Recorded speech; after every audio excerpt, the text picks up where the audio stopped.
Welcome to our meditation classes. Our series is how to have difficult conversations. And our topic today is the conversations and the topics that no one wants to talk about or have. So let's prepare our mind first with meditation. Hopefully you're in a reasonably quiet space, free from too many distractions, and that you can sit in a straight back chair, preferably without arms, or on a cushion with your hips higher in the back than in the front. And any cross-legged position will do if you're on a cushion. Vajra, half Vajra is a wonderful position with one leg on top of the other thigh, if that's comfortable. The crucial thing is to remain comfortable during meditation. If you're in a chair, have your feet firmly planted on the floor, or you can sit in a cross-legged position in a chair if that's more comfortable. It's useful to have your hands in the traditional meditation posture of right hand on left, with thumbs touching, with a little bit of air circulation between your elbow and your body.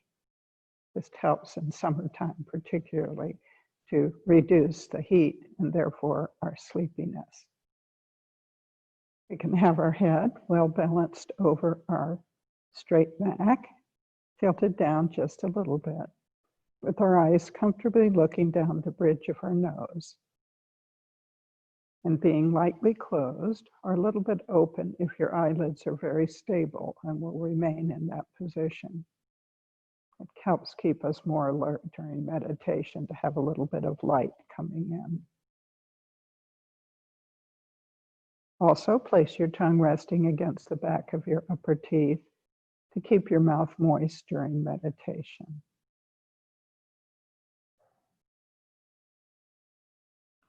To check your body for any points of discomfort and make some small adjustments.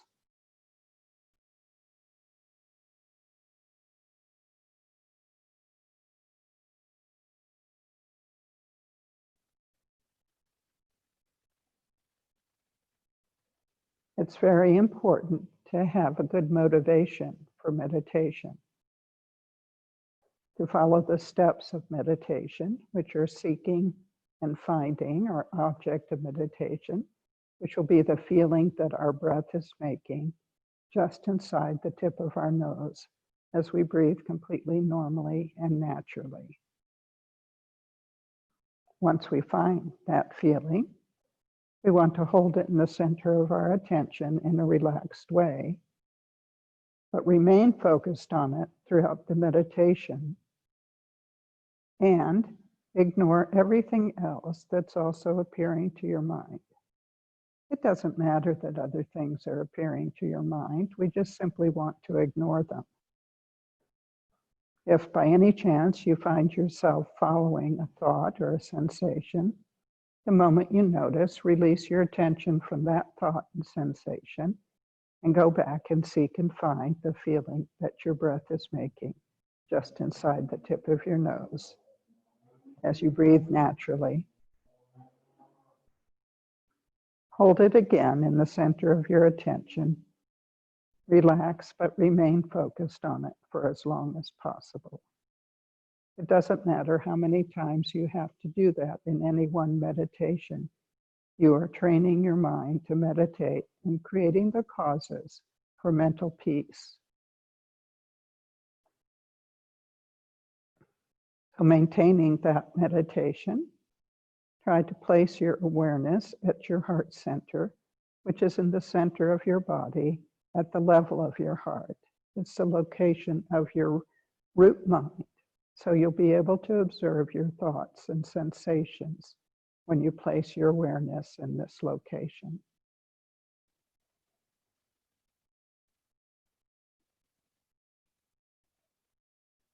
From among the many thoughts and sensations appearing to your mind, seek and find the feeling that your breath is making just inside the tip of your nose as you breathe in and out in a normal way. a little bit cool as you breathe in, a little bit warmer as you breathe out. But it's always there because we're always breathing.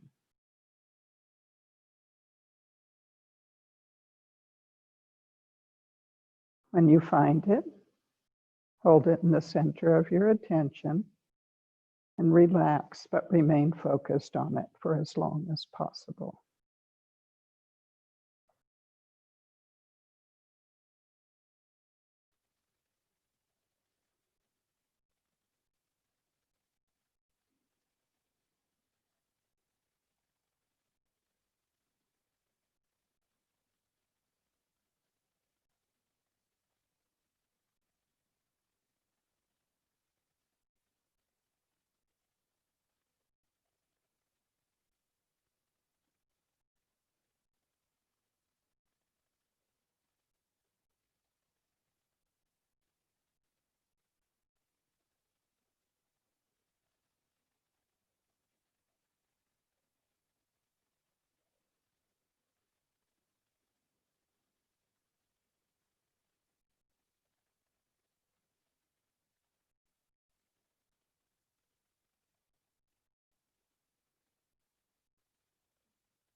Pause for a moment to enjoy any greater mental peace that you've created within your mind.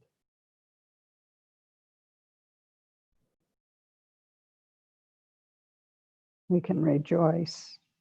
Mental peace is an indication of our completely pure nature. And this peace connects us with holy beings. If you wish, you can open your hearts to receive powerful blessings in the form of imaginary lights and nectars, allowing them to stream into your mind, producing even more mental peace.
And as you come out of meditation, try to sustain any greater mental peace that you've created within your mind.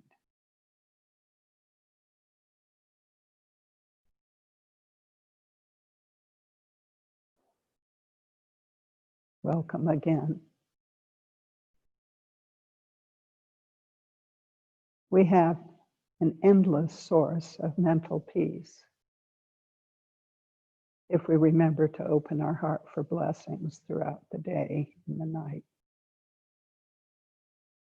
That's an enlightened being's job description, is to bestow mental peace on each and every living being by bestowing blessings and emanating whatever we need so that we too can attain more and more spiritual realizations, leading us to gradually perfect our human qualities and become just like them.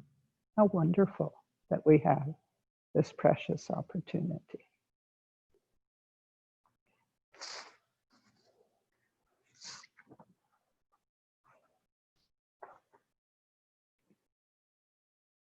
So we're going to discuss topics no one wants to talk about.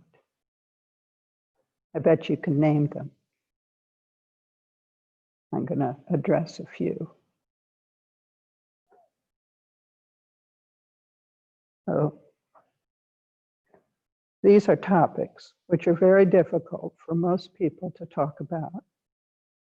And so, which you will know in your own experience, we tend to skirt the topics, or we change the subject when they come up, or we pretend we didn't hear what the other person said. Or sometimes we even leave, or we just simply say, I don't want to talk about that. So the first one we're going to look at is death. Venerable Geshe Kelsang, our lineage holder, who's in the picture behind me, says in his books, so this is in Living Meaningfully, Dying Joyfully, and two other books that I'm teaching from in this particular class is How to Transform Your Life, and also Joyful Path of Good Fortune, which is an extensive explanation of all of the stages of the path to enlightenment. So Venerable Geshe Kelsang says in Living Meaningfully, Dying Joyfully, although intellectually we know that one day we will die. So check that out. I think it's pretty obvious. There's no one alive who's lived 200 years, for example. And even the richest people in the world can't basically avoid dying. Generally, we are so reluctant to think about our death that this knowledge does not touch our hearts. So you have to ask yourself, how in tune are you with the emotional feeling, I may die today, or I'm definitely going to die, and the time of death is uncertain. So I just don't know when it's going to happen. Just check to see what your mind did with those statements as I said them.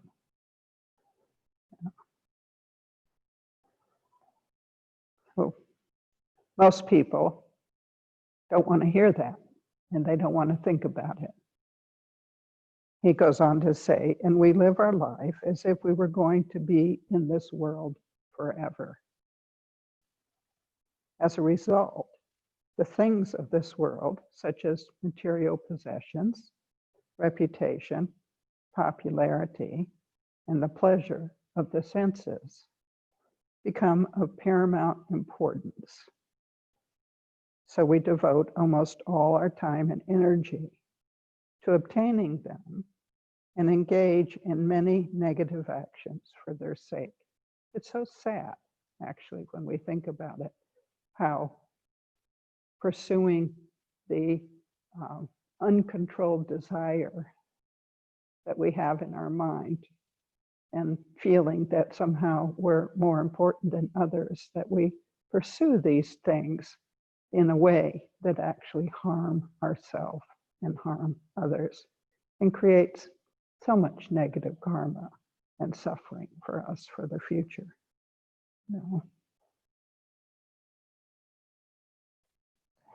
He goes on to say, we are so preoccupied with the concerns of this life that there's little room in our mind for genuine spiritual practice.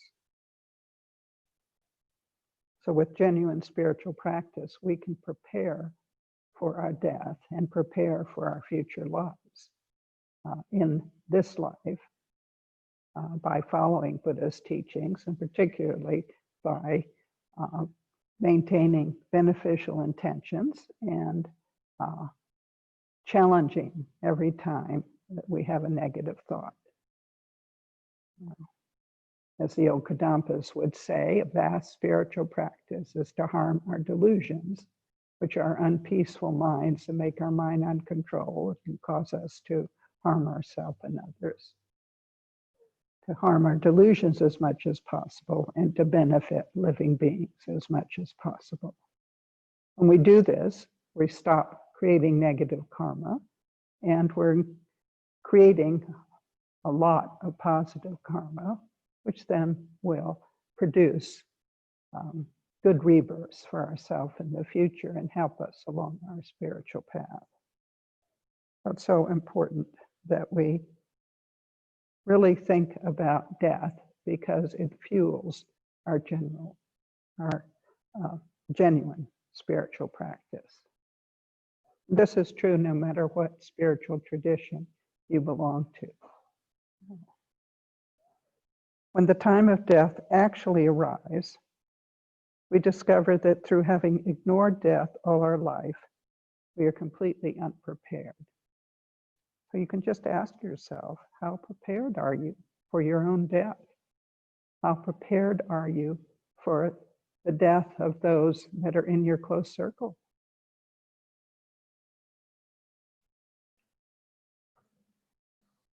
He goes on to say, when we think of death, we tend to think of it as something that happens to other people. But in reality, of course, sooner or later, we too will die. The time of our death is completely uncertain. There is no guarantee that we will not die today. So this makes it urgent to challenge any avoidance we have to thinking about death, talking about death, preparing about death. one of the kindest things that we can do for others is to help them face their death. And in order to do that, we have to face our own death. It's so important that we be able to talk about death with others and that we help them to become prepared, both spiritually and materially, by getting their affairs in order, for example. That we talk to them about the process of dying, and help them from being so isolated, because when someone has a terminal illness, because people have so much phobia about talking about death, they tend to avoid the person and they avoid conversations about death, even if they are with the person. And so this creates a tremendous sense of loneliness within the person who's dying, because they don't have anyone to talk to about the most important thing that they're doing since they were born, which is how to die. And it's really important that we be physically present with someone, even if they're unable to talk. Just our physical presence is so reassuring if we remain calm, if we understand that death is a natural process and we don't have hysteria, we're not weeping a lot, we're actually there as a source of prayer and reassurance. It's so important that we learn how to allow others to die peacefully, and also to learn how to die peacefully ourselves. So we don't want to cling on to people. We don't want to beg them not to die. We want to protect them from other relatives and friends who are clinging on to them and who are begging them not to die, because that serves no purpose other than to create painful feelings within the mind of the person who's dying, because no one can stop the death process. There isn't any way for someone to reverse dying just because their closest friends and relatives don't want them to die. I know this is very obvious, but unfortunately, this is what people do when they themselves haven't prepared for death. And it's as if it's a strange, unusual, terrible thing that's happening, when the reality is it's a completely natural and normal thing that is happening. And so it's so important that we learn how to come to terms with our death and others' death, to understand it's a natural process. We never know when someone's going to die, to be able to talk about death comfortably with ourselves and with others, because we talk to ourselves a lot. The thoughts in our mind, how we speak to ourselves, is an indication of how we're going to speak to others about death. So it's so important that we work through our feelings about our own death, and that we prepare, that we mend our relationships, and that we, if we have a spiritual path, that we follow the instructions in our spiritual path about how to prepare for dying and what to do during the death process. So Buddhism has very specific instructions for people how to die peacefully and how to protect their mind while they're dying. And for those who are sincere practitioners, there are ways to help predispose certain very wonderful rebirths, such as rebirths in a Buddha's Pure Land. So these practices are available at our centers. In fact, Buddhists have a daily practice, several daily practices that prepare them for death and prepare them for going to a Buddhist Pure Land. It's so wonderful that we have these teachings available to us, and we can take advantage of them and really give ourselves protection for our future lives, and have the opportunity to attain the very best rebirth, which is in a Buddhist Pure Land, where we can then We're in bodies of pure light. We've attained permanent liberation from suffering. We're not yet enlightened, but we're going to be receiving teachings and instructions from the Buddhas of those pure lands.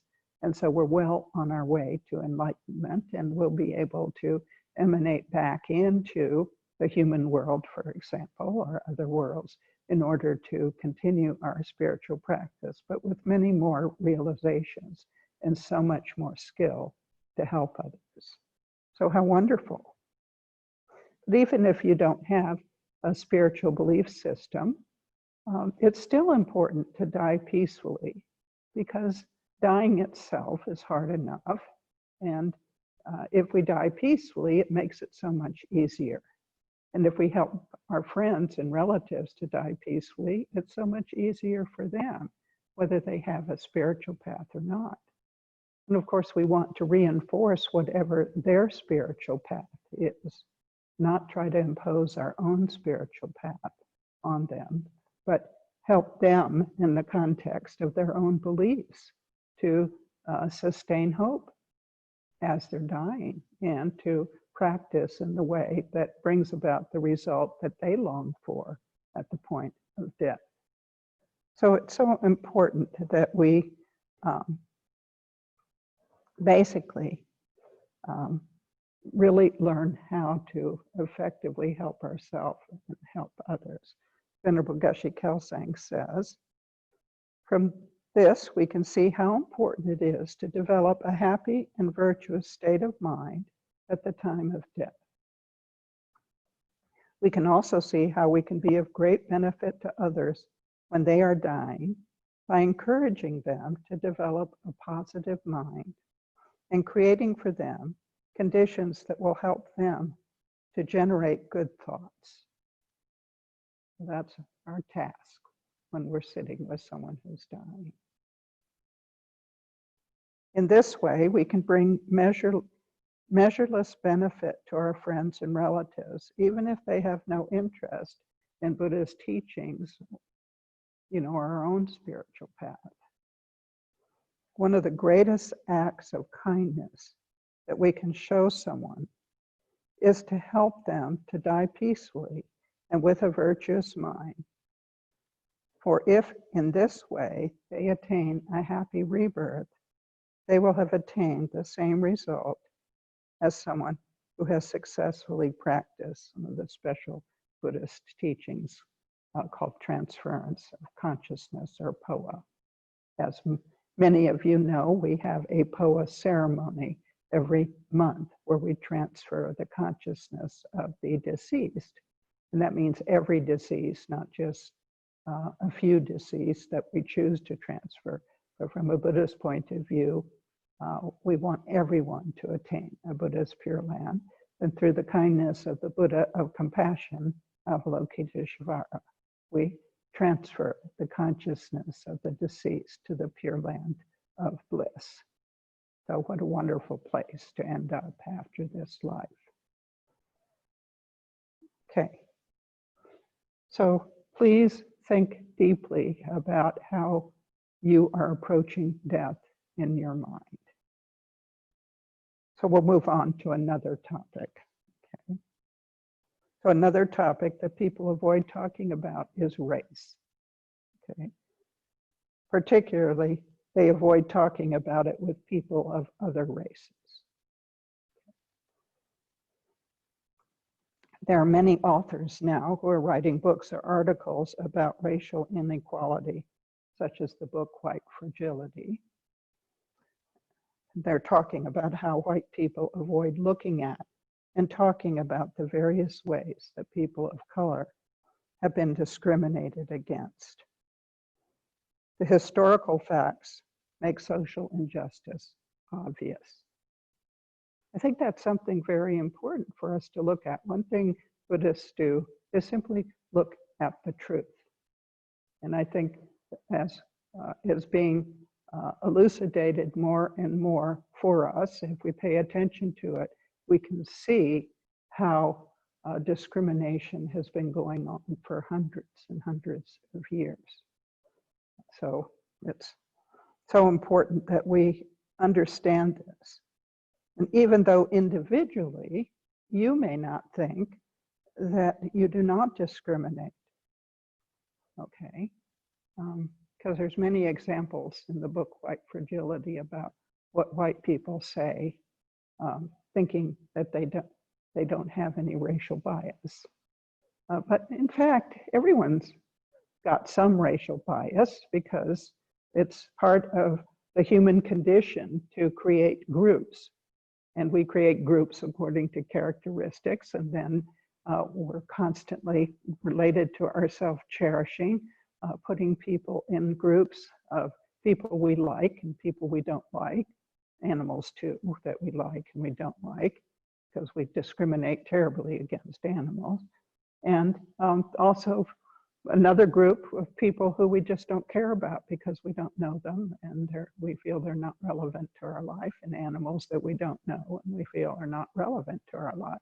That's the nature of our unbalanced mind. And of course, in Buddhism, it's so important to challenge this unbalanced mind and try to develop the mind of equanimity, a warm and friendly feeling towards whomever we meet or think about. But to do that, we have to face our unbalanced mind. We can't just pretend that we have equanimity. We have to go through the painful process of looking at how our own self-absorption causes us to create these types of groups. You know, our self-cherishing mind is our worst enemy, and it's always causing us to look at people's characteristics and make judgments about them. Sometimes we think of the activities of one or just a few people, and then we assume that everyone in that particular group has those characteristics. And I think that that has been a large part of social injustice in our country. Okay. I think it's quite obvious that from what, even if we feel that we don't have racial bias, if we look at our society is tremendously racial biased and has tremendous racial injustice in it. You know?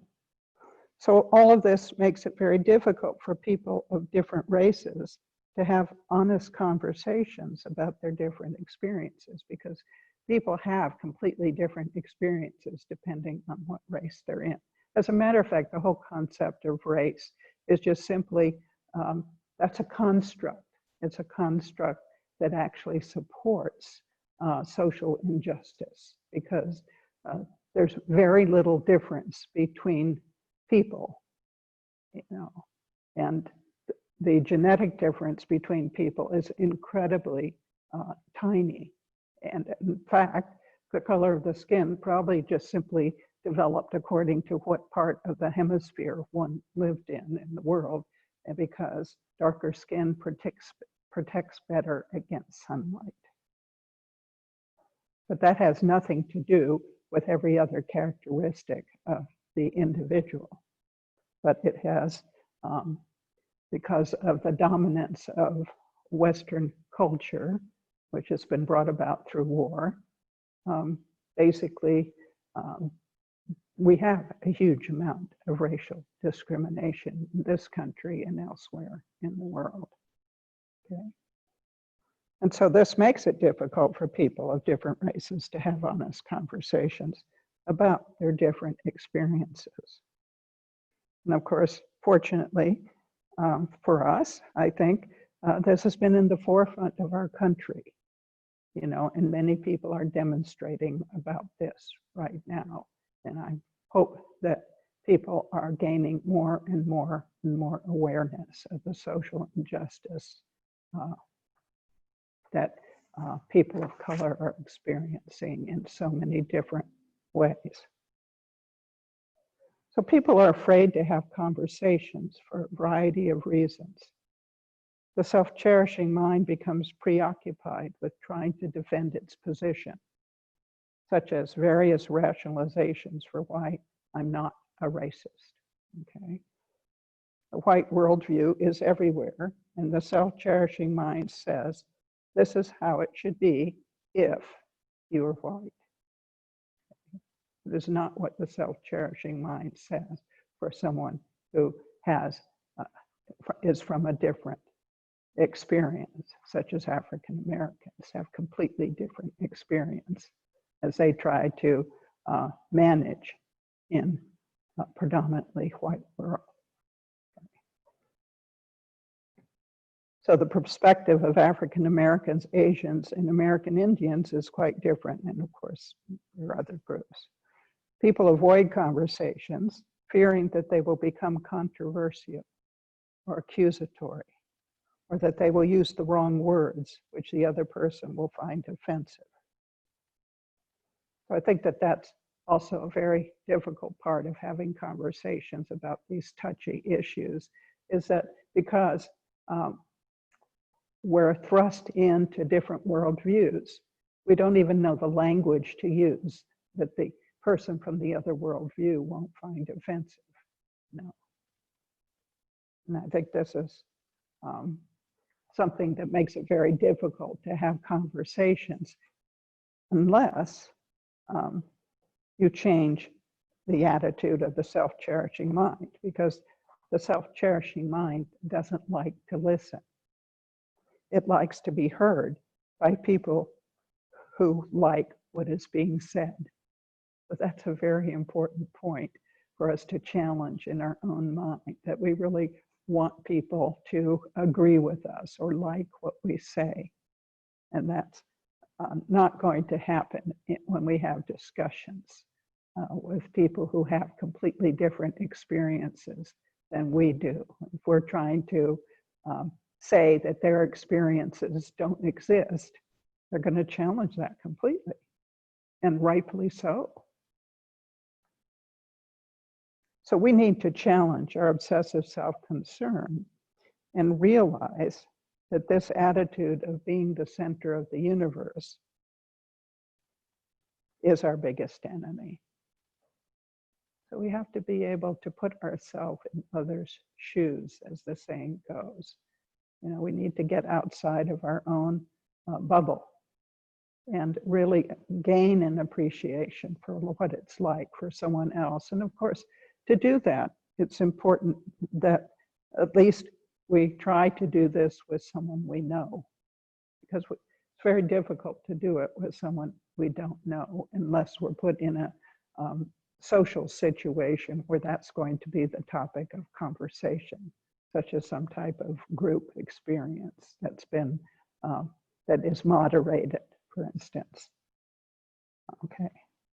The Buddha says, and this is very important, that we have no living beings who are our enemies. That's really a very radical statement, but it's completely true. The only enemy we have is the delusions in our mind, especially our self-cherishing attitude, where somehow we're more important than anybody else, and therefore our values are more important than anyone else. Our family is more important than anyone else. Our job is more important than anyone else. Our life is more important than anyone else.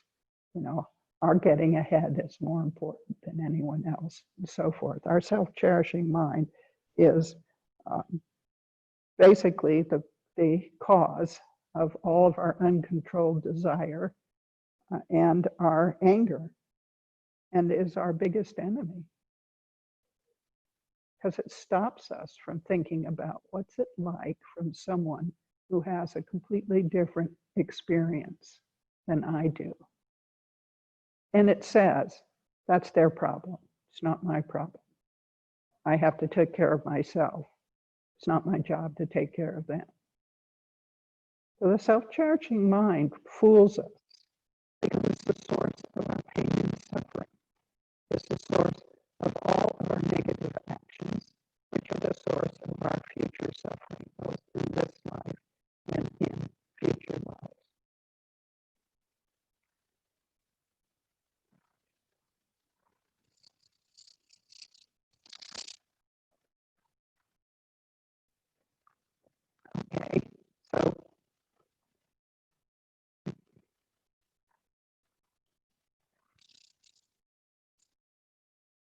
Okay, we're having a recording problem, but I think,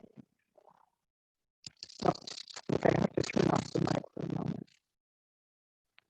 Turn it on. Okay, I think we just solved the problem. Okay. No, I'm not recording.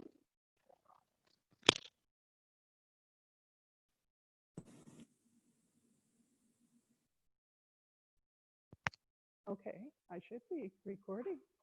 I'm very sorry for this glitch. Okay. And I was in a very important point about the self-cherishing mind when this negative karma ripened for me to have recording difficulties. Because it's so important that we really challenge any attitude we have of superiority. In transforming your life in this section on developing humility, Venerable Geshe Kelsang says, one of the advantages of humility is that it enables us to learn from everyone. A proud person cannot learn from other people because he feels he already knows better than they. On the other hand, a humble person who respects everyone and recognizes that they may even be emanations of Buddhas, which is a wonderful way to think of all living beings because it maintains respect, has the openness of mind to learn from everyone in every situation. Just as water cannot collect on mountain peaks, so good qualities and blessings cannot gather on the rocky peaks of pride. Because when we have self-cherishing, pride follows immediately. If instead we maintain a humble, respectful attitude towards everyone, good qualities and inspiration will flow into our mind all the time, like stream flowing into a valley. And therefore, this advice applies to all of these difficult conversations about death, race, religion, politics, and so forth. We can respectfully listen to others' point of view and learn from them. We don't necessarily have to adopt the views ourselves, say, for example, in religion, but we don't have to get angry or insist that the other person think the way we do or deny their reality, because their reality may be very different than our reality. We can cherish them by listening carefully to what they have to say and respecting them regardless of whether we agree with what they're saying or not. In this way, we can benefit them, and we may learn something that enhances our understanding. As Venerable Geshe Kelsang says in Joyful Path of Good Fortune, so that's the book we're now studying in our foundation program, and it's a wonderful book to study. So if you'd like to have systematic study, please contact Shelley, our education program coordinator, for more information. Okay.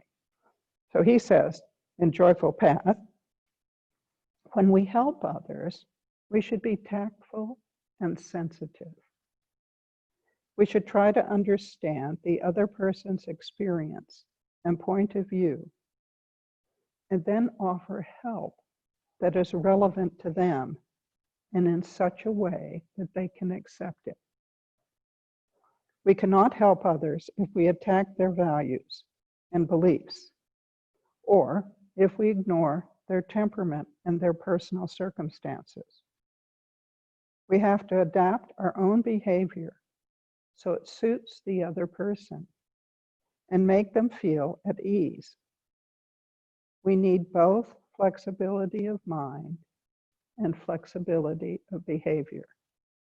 I think that is such beautiful, important advice.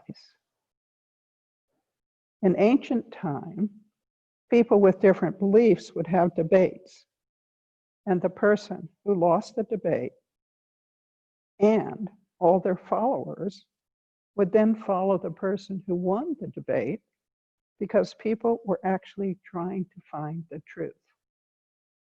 Unfortunately, in these modern times, people's self-cherishing is so strong that they will hold on to a belief even if it can be proven to be completely false. This makes it very difficult for people to live in harmony and to be respectful of each other's difference. So we need to understand and put into practice the following advice. Our spiritual realizations are our inner wealth, for they help us in all situations and are the only possessions we can take with us when we die. This comes from How to Transform Your Life, Viewing All Living Beings as Supreme. Once we learn to value the inner wealth of patience, giving, love, and compassion above external conditions, we will come to regard each and every living being as supremely precious, no matter how they treat us. This will make it very easy for us to cherish them. So I think that that's very important. And he goes on to give us a meditation. Sentient beings, which are all living beings, are extremely precious because without them, I cannot gather the inner wealth of spiritual realizations, which will eventually bring me the ultimate happiness of full enlightenment. Since without this inner wealth, I will have to remain in the suffering of the cycle of impure life forever, I will always regard living beings as supremely important. So to me, that's the take-home message of about how to have difficult conversations. If we are genuinely respecting and cherishing the other person, then even though we have lots of communication barriers and we have lots of different experiences, or we're talking about a taboo subject, with love in our heart and compassion in our heart, we can try to have a conversation. He goes on to say, our ability to help others also depends on our karmic connection with them from this and previous lives. We all have a close circle of people with whom we have a special karmic connection in this life. Though we need to learn to cherish all living beings equally, this does not mean that we have to treat everyone in exactly the same way. For example, it would be inappropriate to treat people who do not like us in the same way as we treat our close friends and family. This is because they may not accept this type of behavior. There are also people who just want to be left alone or dislike any display of affection. Loving others is principally an attitude of mind, and the way in which we express it depends upon the needs, wishes, and situation of each individual, as well as our karmic connection with them. We cannot physically care for everyone, but we can develop a caring attitude towards all beings. This is the main point of training the mind. By training our mind in this way, we will eventually become an enlightened being with the actual power to protect living beings. But there is a lot we can do when we recognize social injustice. Our main task is to keep our intentions beneficial. But part of keeping our intentions beneficial is to recognize the suffering of others and, according to our capacity, relieve the suffering of others. So I think it's one of the beneficial effects of our current world situation that social injustice is being brought clearly to our attention. So with a mind that cherishes others and has compassion, hopefully all of us can take some action to change this.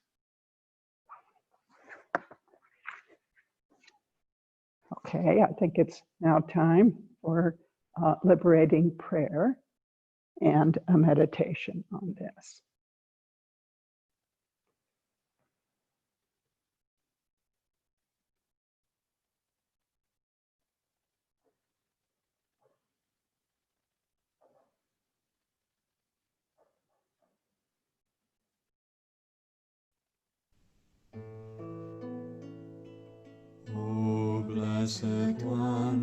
Shakyamuni Buddha, precious treasury of compassion, bestower of supreme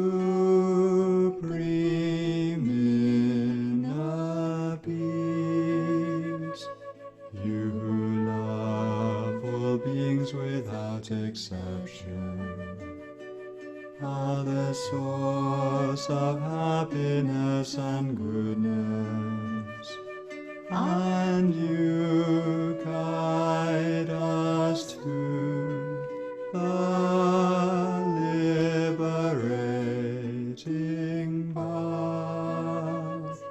Your body is a wish-fulfilling jewel.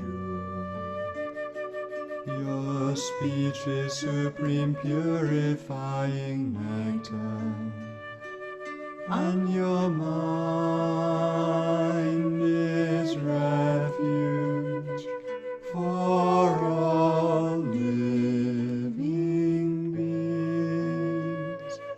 With folded hands I turn to you, supreme unchanging friend. I request from the depths of my heart, please give me the light of your wisdom to dispel the darkness of my mind, and to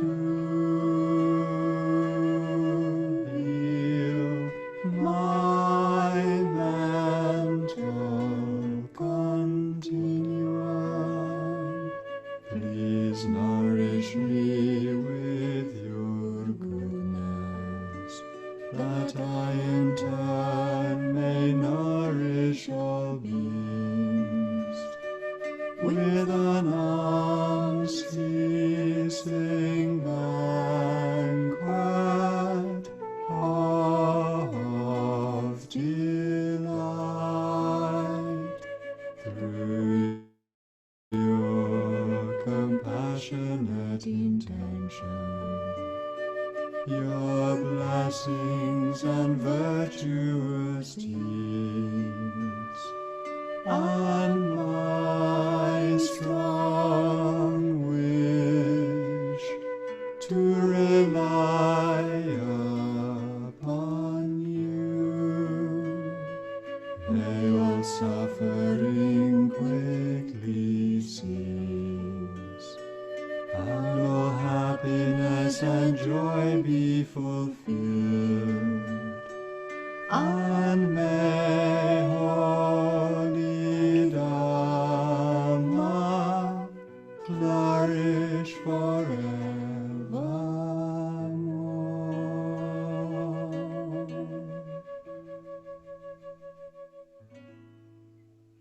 Find a comfortable meditation posture with your hands comfortably in your lap and your back straight.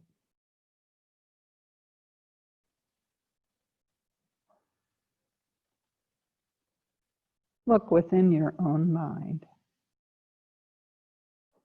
and ask yourself,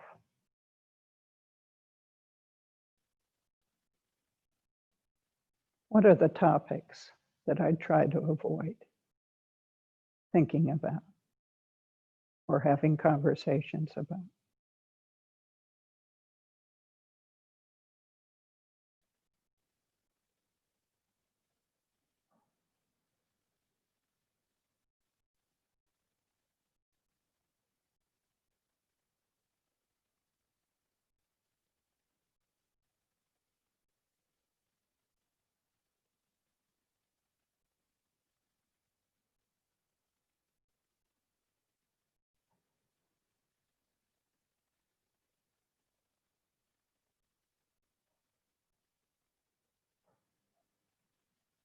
What are my attitudes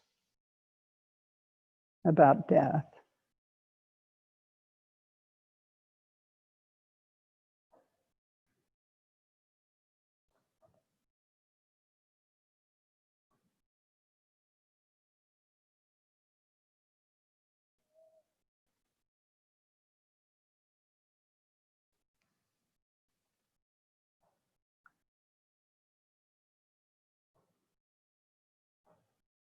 And what are my attitudes about race?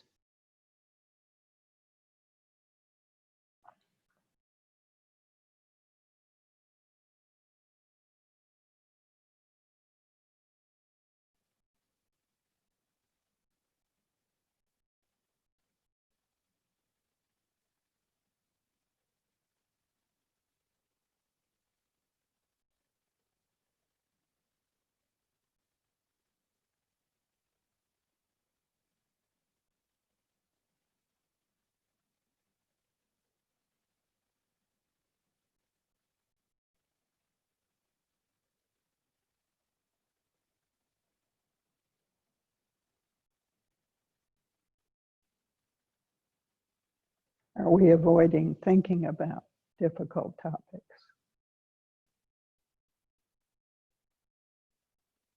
Because they make us uncomfortable.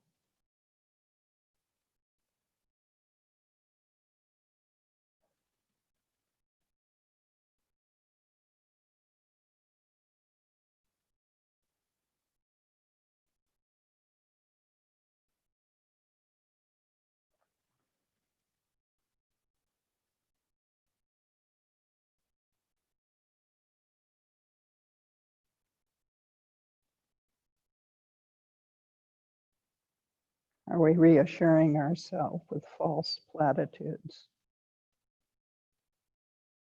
so we don't have to think about these things?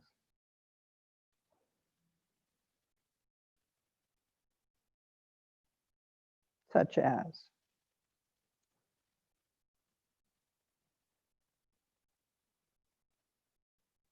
I feel good, so I'm not going to die.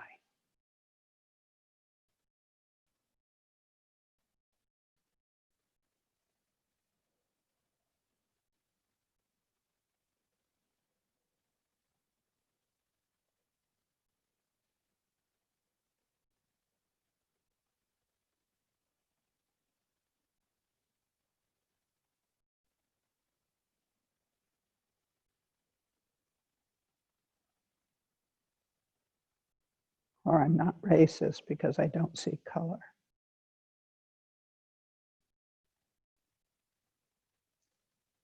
And so forth.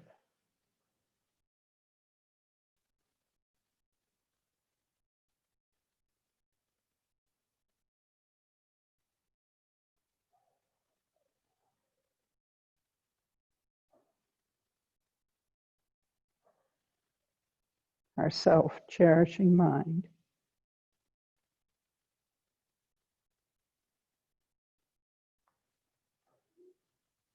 buys in to these false platitudes.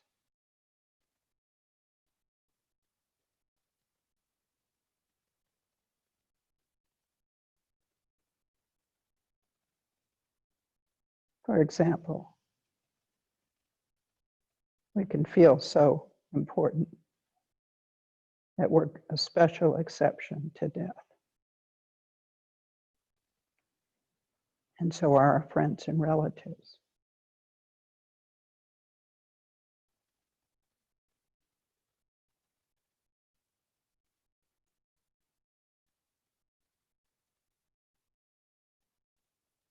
The consequence being that we're shocked and devastated when someone close to us dies or we get a terminal illness.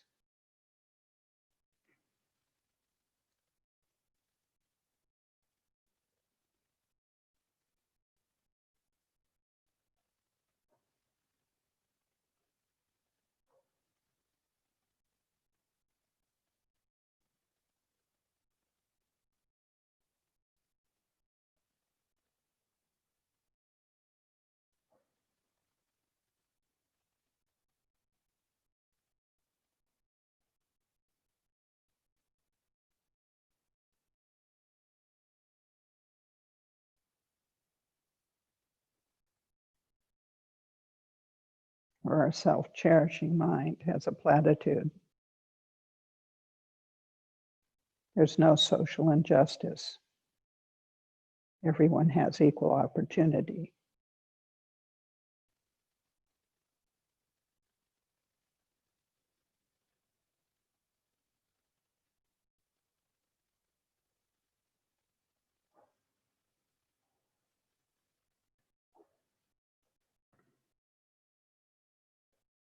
With this exalted view of ourselves, we can hold on to these false beliefs, even in the face of constant evidence that they're not true.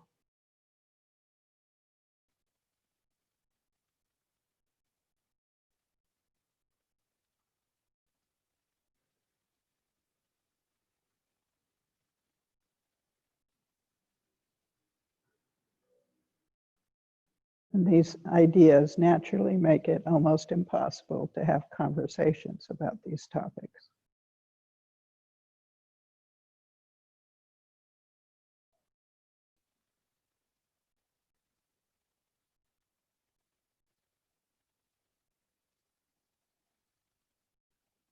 And create so much suffering for ourselves, for others, and for our future selves.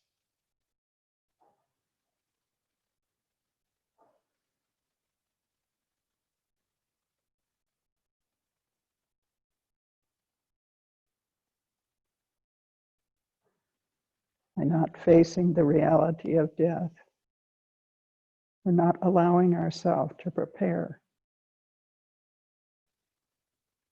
to die peacefully with our affairs in order.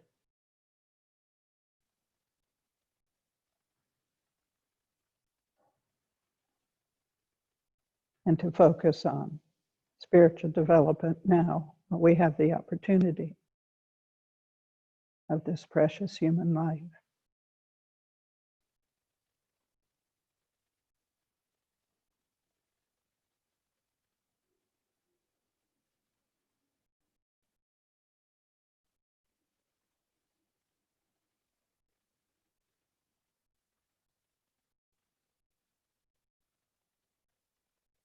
By pretending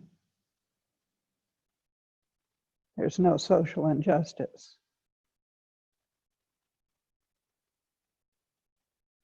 or harming others and creating our future suffering.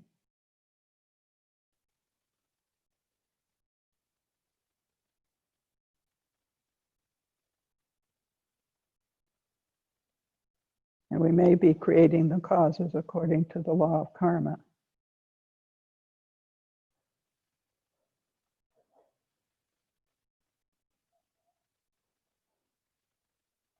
To be born as someone who's experiencing social injustice.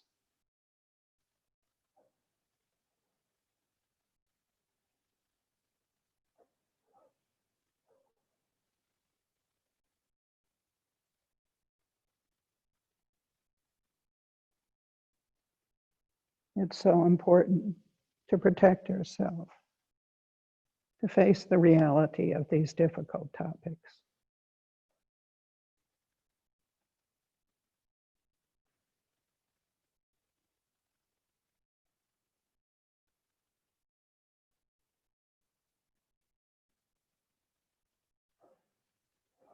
So that we can give ourselves protection now and in the future, and benefit others.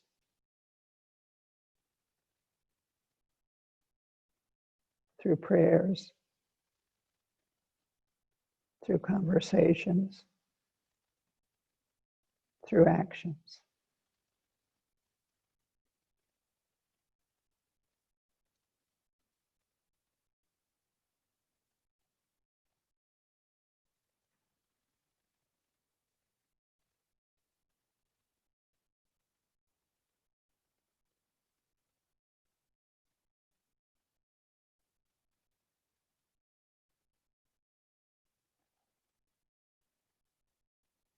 Try to create a wish to do so and hold it in your heart.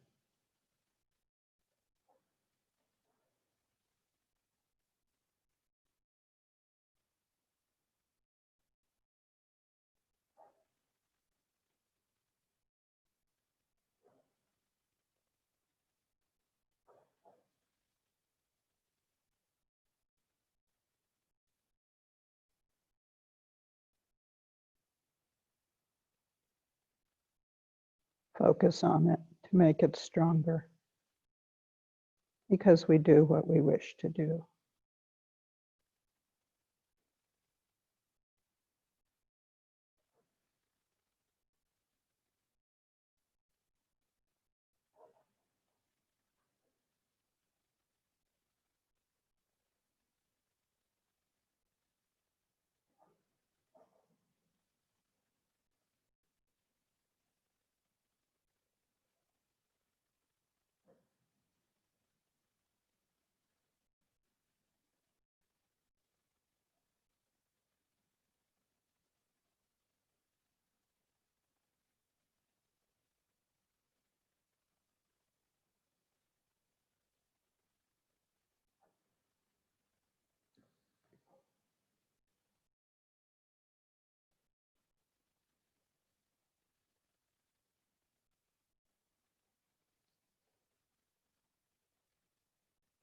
We can dedicate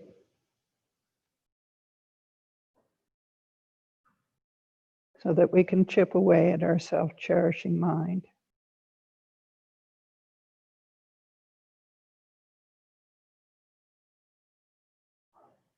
And look objectively at these difficult topics like death, social injustice, and others. And we dedicate so that we and every single living being without exception can attain permanent liberation from suffering and lasting pure peace and happiness. Thank you so much for coming to this class. I hope it's been meaningful for you. And we'll be starting a new series looking at unpeaceful states of mind that cause us to harm. And we continue to make prayers for you, your families, and every living being for their health, safety, and may the cycle of impure life end as quickly as possible for everyone.